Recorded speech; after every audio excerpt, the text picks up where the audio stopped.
E learning classes के अंतर्गत स्नातक के प्रतिष्ठा एवं सब्सिडियरी के छात्रों को पिछले दिनों हमने भारत की व्यवस्थापिका के बारे में अपना व्याख्यान दिया था। उन व्याख्यानों में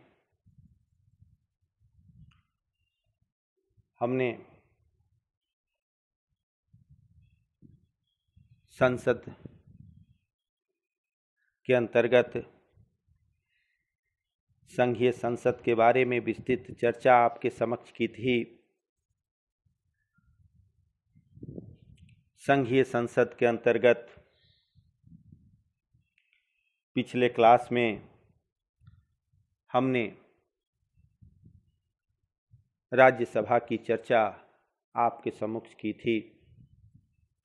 मैं doctor Shekhar Kumar, assistant professor, department of political science, Nandlal Singh college, Jaitpur, Daudpur, Saran. आज मैं संघीय संसद के अधीन लोकसभा के बारे में आपके समक्ष विस्तार से इसकी चर्चा करूंगा। संघीय संसद हम जानते हैं कि इसका निर्माण भारत के राष्ट्रपति, राज्यसभा और लोकसभा से मिलकर होता है। संसद में हमने राष्ट्रपति और राज्यसभा के बारे में विस्तृत चर्चा आपके समक्ष पिछले दिनों किया था। लोकसभा भारतीय संसद का निम्न सदन होता है। यह लोकप्रिय सदन है। भारत के संविधान के अनुसार इसे house of the people, Lok Sabha कहा गया है। इसे लोकसभा इसलिए कहा गया है क्योंकि यह जनता का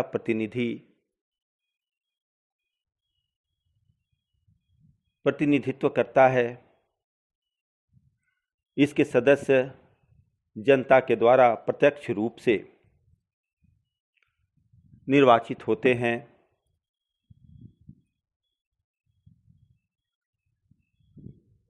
लोकसभा इसलिए भी लोकप्रिय है क्योंकि वयस्क मताधिकार के द्वारा आम सहमति से इनका निर्वाचन होता है। जनता का प्रतिनिधि होने के नाते लोकसभा राज्यसभा से अधिक शक्तिशाली होता है। लोकसभा के संगठन के बारे में हम कह सकते हैं कि भारतीय संविधान के द्वारा इसकी अधिकतम सदस्य संख्या 552 निर्धारित की गई है। भारत के मूल संविधान में इसकी सदस्य संख्या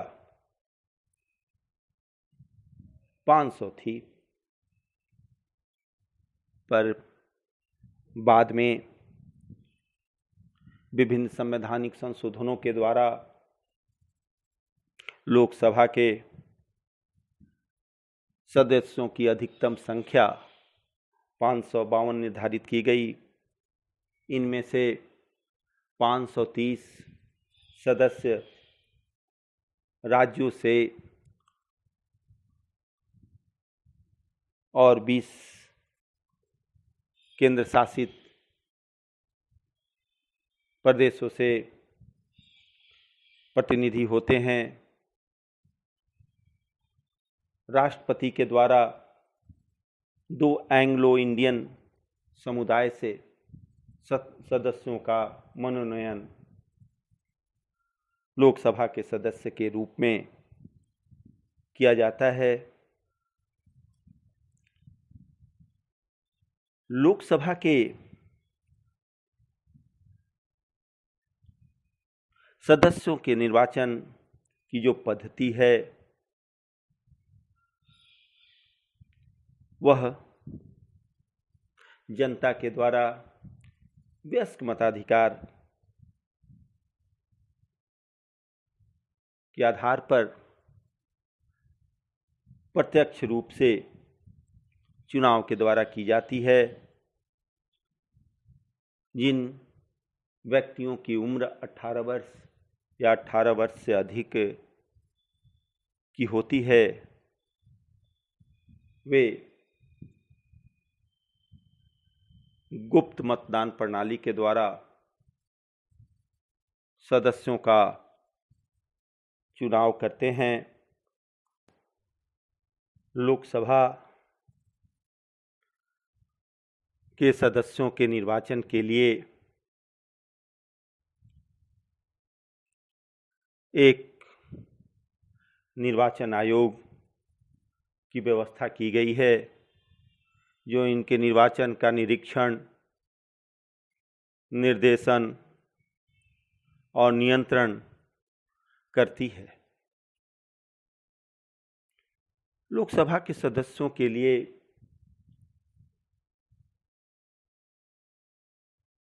कुछ अर्हताएं निर्धारित की गई हैं। उन अर्हताओं में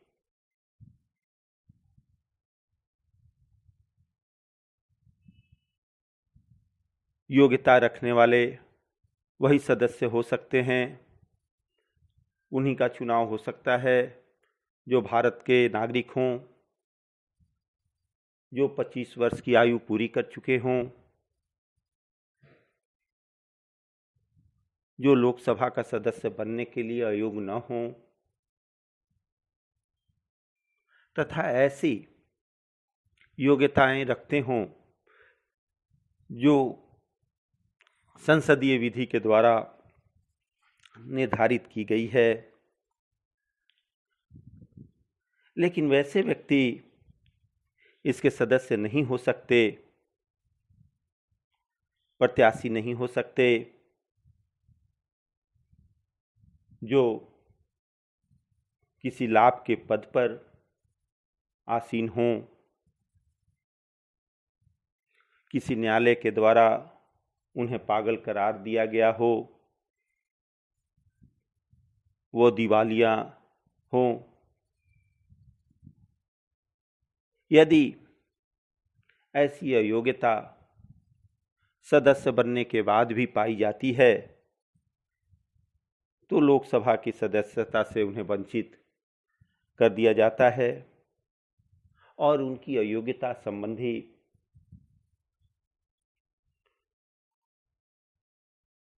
जो विवाद होते हैं उनका निर्णय निर्वाचन आयोग करता है। यदि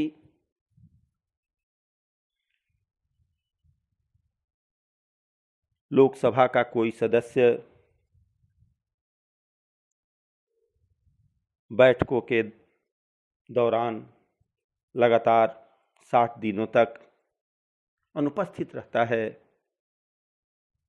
तो उसे भी लोकसभा की सदस्यता से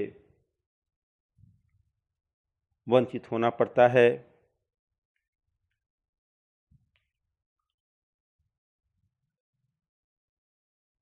हमारे लोकसभा का कार्यकाल जो है वह 5 साल का निर्धारित किया गया है। ऐसी ही व्यवस्था ब्रिटेन और कनाडा में भी है। लोकसभा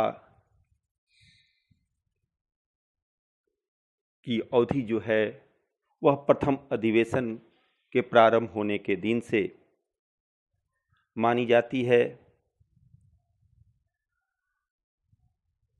संकट काल की उद्घोषणा के समय लोकसभा की अवधि एक बार में 1 साल के लिए बढ़ाई जा सकती है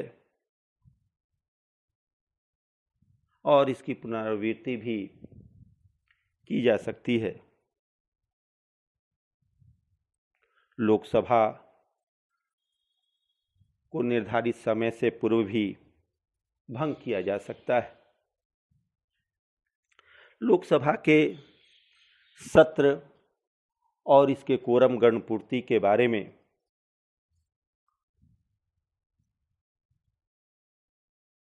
हम चर्चा के दौरान यह रखना चाहते हैं कि लोकसभा की अंतिम बैठक और अगले सत्र की पहली बैठक के निर्धारित तिथि के बीच 6 माह से अधिक का समय नहीं बीतना चाहिए। हमारे कहने का तात्पर्य यह है कि जो 2 अधिवेशन होते हैं उनके बीच 6 माह से ज़्यादा का अंतराल नहीं होना चाहिए। आप इसे इस अर्थ में भी समझ सकते हैं कि 1 साल के अंतर्गत लोकसभा की 2 बैठकें होनी आवश्यक है।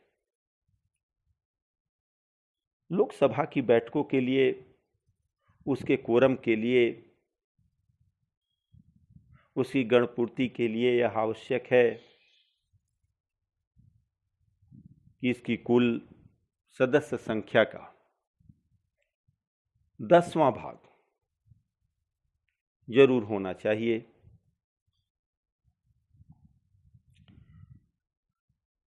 भारत के संविधान के अनुच्छेद 105 के द्वारा लोकसभा के सदस्यों को भी विशेष विशेषाधिकार प्रदान किए गए हैं। इन विशेषाधिकारों में लोकसभा के सदस्यों को भाषण देने की स्वतंत्रता प्राप्त होती है और अपने भाषण के दौरान यदि किसी बात से कोई या भावना से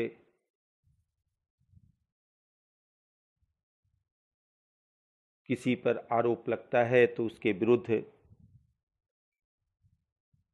किसी न्यायालय के द्वारा कोई कार्रवाई नहीं की जा सकती।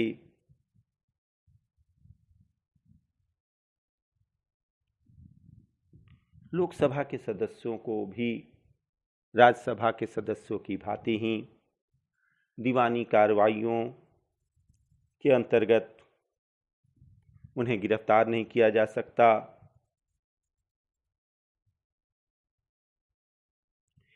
इनके सदस्यों को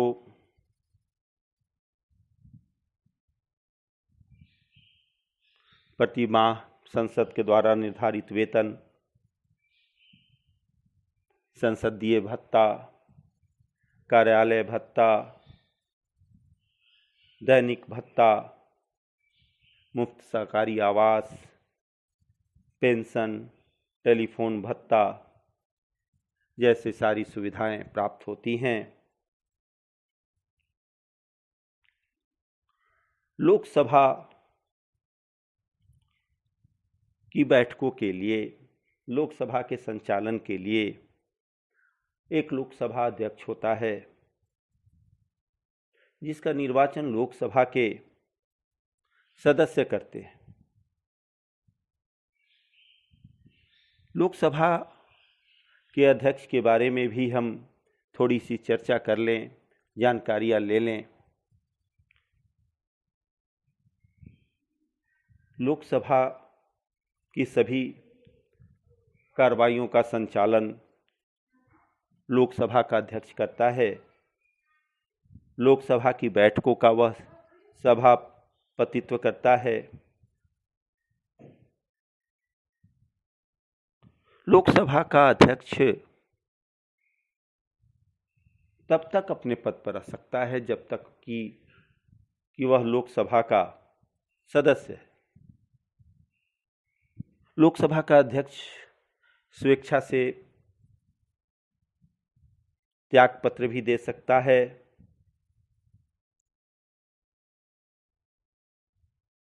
लोकसभा के जो सदस्य होते हैं बहुमत के आधार पर प्रस्ताव लाकर अध्यक्ष को उनके पद से भी हटा सकते हैं। लोकसभा का जो अध्यक्ष होता है वह नए सत्र के प्रथम बैठक के पहले दिन तक अपने पद पर रहता है। लोकसभा का जो अध्यक्ष होता है वह पुनः निर्वाचित भी हो सकता है।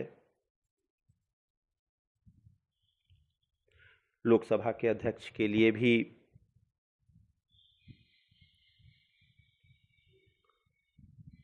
वेतन और भत्ते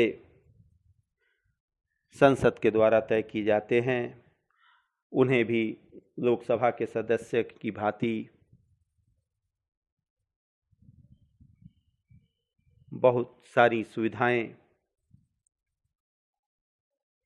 प्राप्त होती हैं। लोकसभा का अध्यक्ष का पद बहुत ही प्रतिष्ठा का होता है। लोकसभा का अध्यक्ष अपने कार्यों, अपने कर्तव्यों और अपने अधिकारों का प्रयोग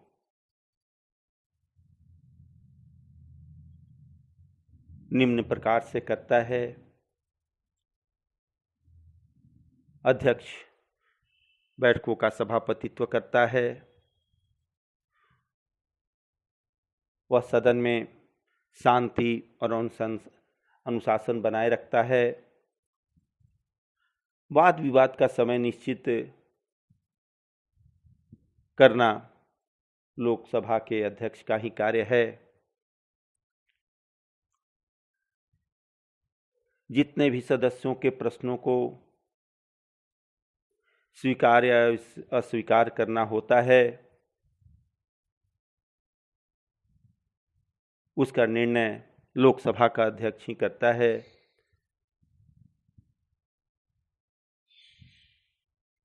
लोकसभा का अध्यक्ष काम रोको प्रस्ताव पेश करने की आज्ञा देता है। लोकसभा का अध्यक्ष ही विभिन्न कार्रवाई नियमावली संबंधी नियमों पर, आपत्तियों पर अपना अंतिम निर्णय लेता है।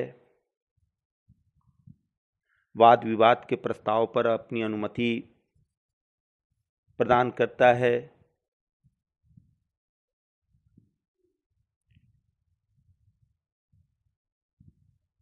विभिन्न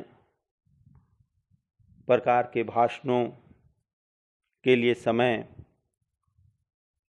सीमा का निर्धारण भी लोकसभा के अध्यक्ष के द्वारा ही किया जाता है। सदन के सदस्यों को निष्कासित करने का अधिकार लोकसभा के अध्यक्ष को प्राप्त है। यदि किसी सदस्य का आचरण सदन में कुव्यवस्था उत्पन्न करने वाला हो तो सदस्य अध्यक्ष जो है वह उस सदस्य को सदन से बाहर कर सकता है। सदन को स्थगित करने का अधिकार भी लोकसभा के अध्यक्ष को प्राप्त है। जितनी भी संसदीय कार्रवाइयां होती हैं उन कार्रवाइयों में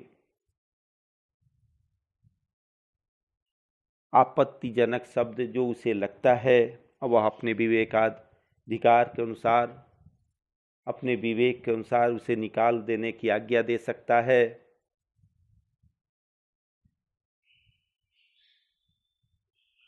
लोकसभा का अध्यक्ष जो है वह राष्ट्रपति और लोकसभा के बीच एक कड़ी का काम करता है, एक सेतु का काम करता है।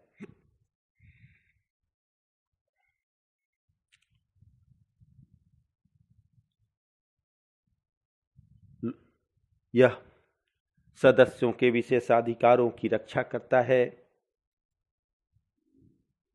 जब कभी सदन के दोनों सदनों का संयुक्त अधिवेशन होता है तो लोकसभा का अध्यक्ष ही उसका सभापतित्व करता है। सभी विधेयकों का संचालन लोकसभा के अध्यक्ष के द्वारा ही किया जाता है। विधेयकों पर मतदान कराना, मत गिनना, उसके परिणाम को घोषित करना भी लोकसभा के अध्यक्ष के कार्यों के तरह है। लोकसभा का अध्यक्ष ही धन विधेयक पर निर्णय लेता है कि कौन सा विधेयक जो है वह धन विधेयक है, कौन सा विधेयक धन विधेयक नहीं है। इसके महत्वपूर्ण अधिकारों में से निर्णायक मत देने का अधिकार जो है वह बहुत ही महत्वपूर्ण है। वैसे तो लोकसभा का अध्यक्ष अपने मत का प्रयोग नहीं करता, परंतु यदि पक्ष और विपक्ष में समान मत आ जाते हैं वोटिंग में, तो अध्यक्ष निर्णायक मत का प्रयोग कर सकता है।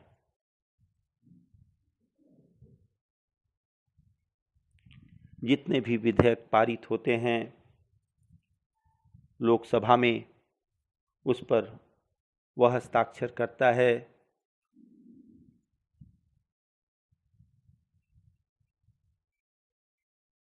लोकसभा का अध्यक्ष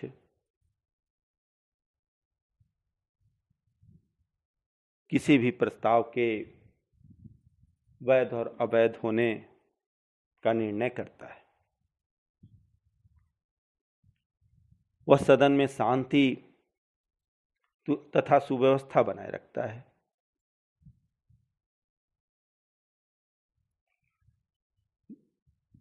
देश से बाहर जाने वाले संसदीय शिष्टमंडलों का जो सदस्य होते हैं उन्हें वह मनोनीत करता है।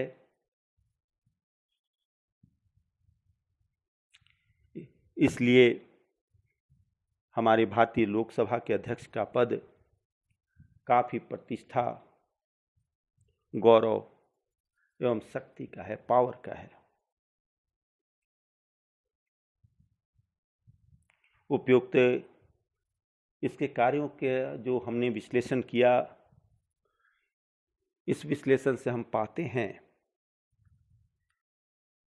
कि लोकसभा के अध्यक्ष को व्यापक अधिकार प्राप्त है। भारतीय संविधान के द्वारा उस पर विशेष दायित्व सौंपा गया है।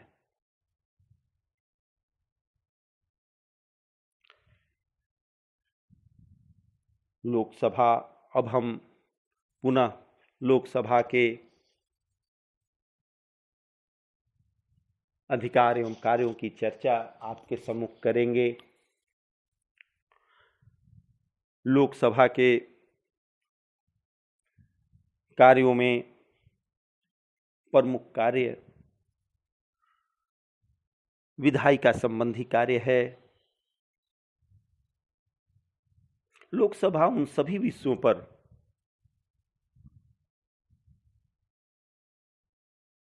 कानून बनाने का अधिकार रखती है जो हमारे संविधान के में संघ सूची और समवर्तित सूची में शामिल है।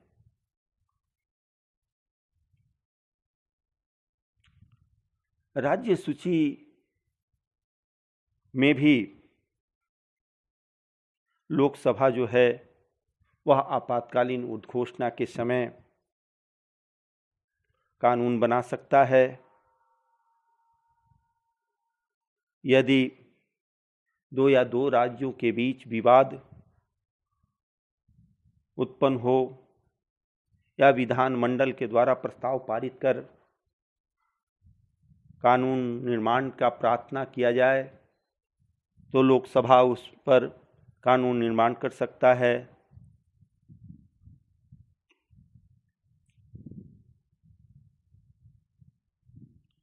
इसके अलावे लोकसभा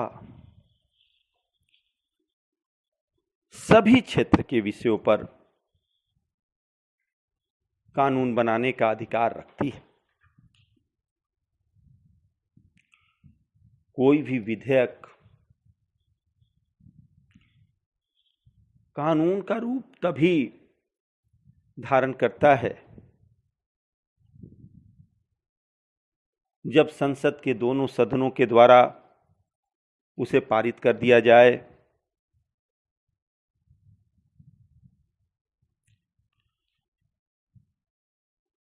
साधारण विधेयक जो होता है वह किसी भी सदन में प्रस्तुत किया जा सकता है, परंतु धन विधेयक जो है वह केवल लोकसभा में ही पेश होता है।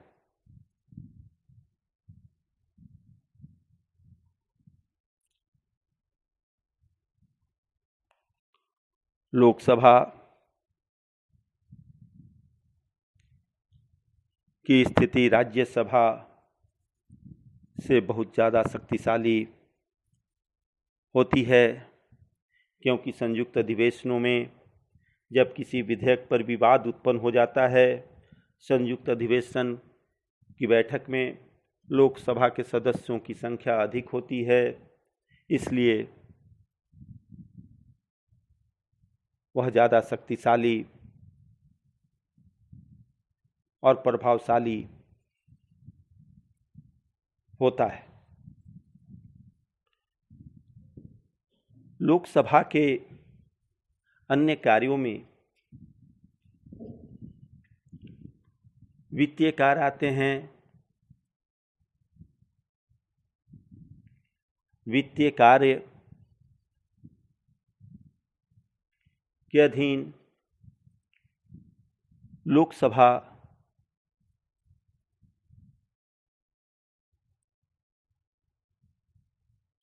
जो धन विधेयक होता है वह लोकसभा में ही पेश होता है। लोकसभा से पारित होने के बाद उसे राज्यसभा में भेजा जाता है। राज्यसभा धन विधेयक को ज़्यादा से ज़्यादा 14 दिनों तक विलंब लगा सकती है। यदि राज्यसभा 14 दिनों तक कोई निर्णय नहीं लेती है तो उसे उसी रूप में उसे पारित समझा जाता है। इससे हम देखते हैं, हम समझ सकते हैं कि वित्तीय क्षेत्र में लोकसभा को सर्वोच्च स्थान प्राप्त है। कार्यपालिका संबंधी कार्य जो है संसदीय प्रणाली में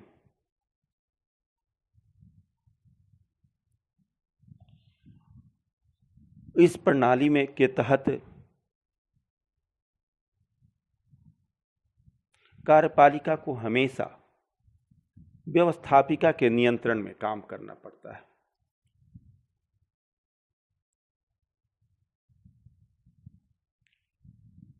अविश्वास प्रस्ताव प्रश्न द्वारा, पूरक प्रश्न द्वारा विधेयकों को स्वीकार कर या अस्वीकार कर आलोचना करके निंदा के प्रस्ताव को लाकर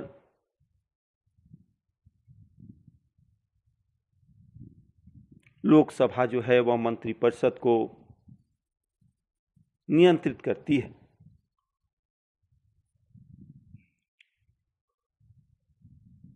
लोकसभा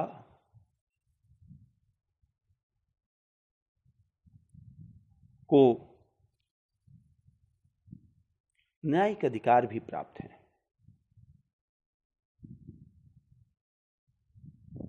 राष्ट्रपति पर महाभियोग लगाने का जो प्रस्ताव है वह संसद के किसी भी सदन में पेश किया जा सकता है।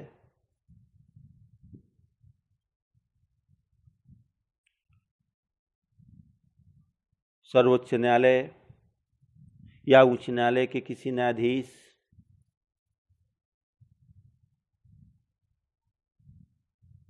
को हटाने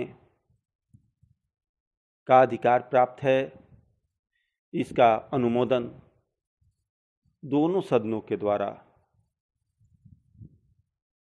2/3 बहुमत के आधार पर हो सकता है। लोकसभा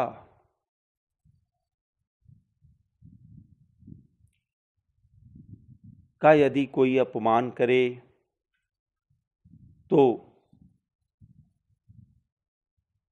लोकसभा सदन का अपमान करने के लिए दंड भी दे सकती है। जनता की शिकायतों का वह निवारण भी करती है, समाधान भी करती है। लोकसभा के जो सदस्य होते हैं जनता के प्रतिनिधि होते हैं, इसलिए उनका यह कर्तव्य हो जाता है कि जनता की शिकायतों को वह सरकार तक पहुंचाए, प्रश्न पूछकर, पूरक प्रश्न पूछकर, स्थगन प्रस्ताव लाकर, ध्यानाकर्षण प्रस्ताव करके वह शिकायतों से परिचित कराते हैं। संविधान में संशोधन का अधिकार प्रदान किया गया है।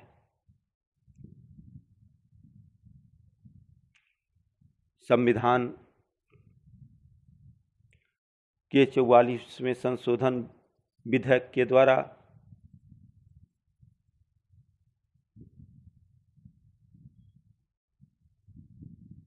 विभिन्न प्रकार के अधिकार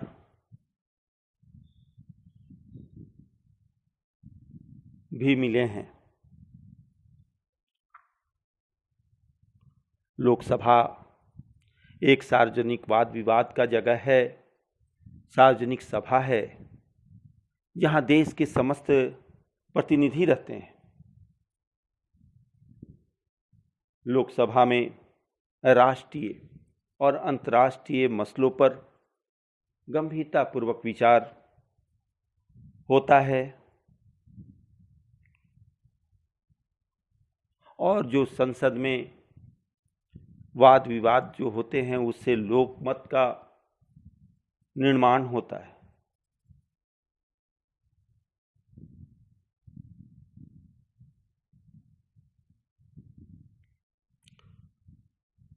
लोकसभा की शक्तियों पर कुछ अंकुश भी लगाए गए हैं, उनकी चर्चा हम आपके समक्ष कर देना चाहते हैं। लोकसभा जो है वह संविधान के विरुद्ध कानून नहीं बना सकती। यदि लोकसभा या संसद ऐसे कानून बनाती है तो ऐसे कानूनों को अवैध घोषित करने का अधिकार न्यायालय को प्राप्त है।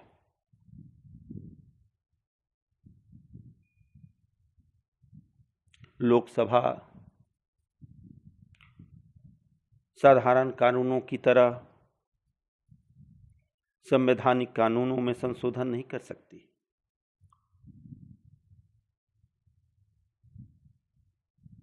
क्योंकि यह अधिकार केवल उसे ही प्राप्त नहीं है, राज्यसभा में भी इसके द्वारा 2/3 बहुमत से पास होना आवश्यक होता है।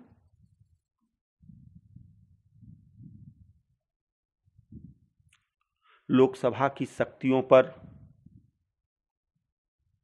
सर्वोच्च न्यायालय न्यायिक पुनर्विलोकन की शक्ति से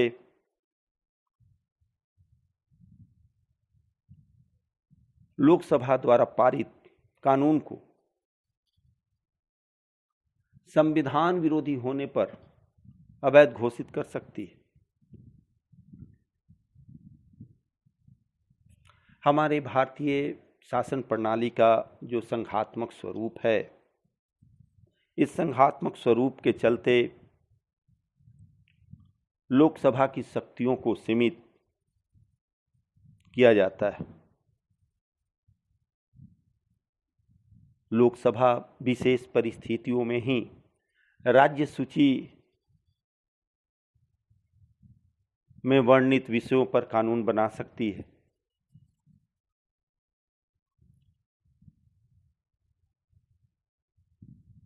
लोकसभा पर जनता का नजर रहता है, निगाहें रहती हैं, इसलिए इसके सदस्य जो होते हैं वह जनमत की अवहेलना करने की तोहमत, जहमत नहीं उठा सकते।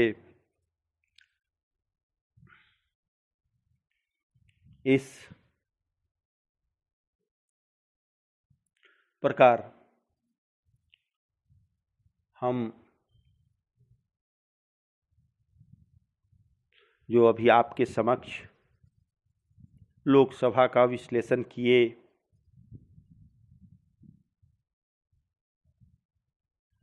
उससे यह स्पष्ट है कि लोकसभा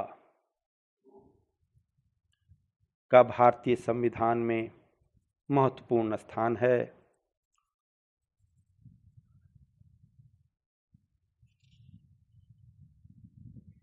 लोकसभा में वाद विवादों से समस्त देश में जनमत का निर्माण होता है। लोकसभा के जो सदस्य होते हैं 5 साल के बाद जनता के सामने पुनः आते हैं, इसलिए जो लोकसभा के सदस्य होते हैं उनका कार्य जो होता है वह राष्ट्र हित में होता है।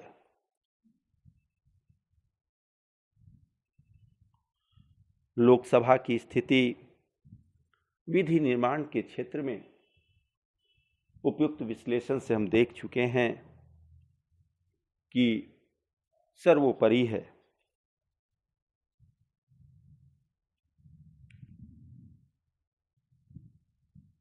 हमें विश्वास है कि आज हमने जो आपको लोकसभा की शक्तियों, उनके संगठन, कार्यों और अधिकारों की जो चर्चा की, वह हमारे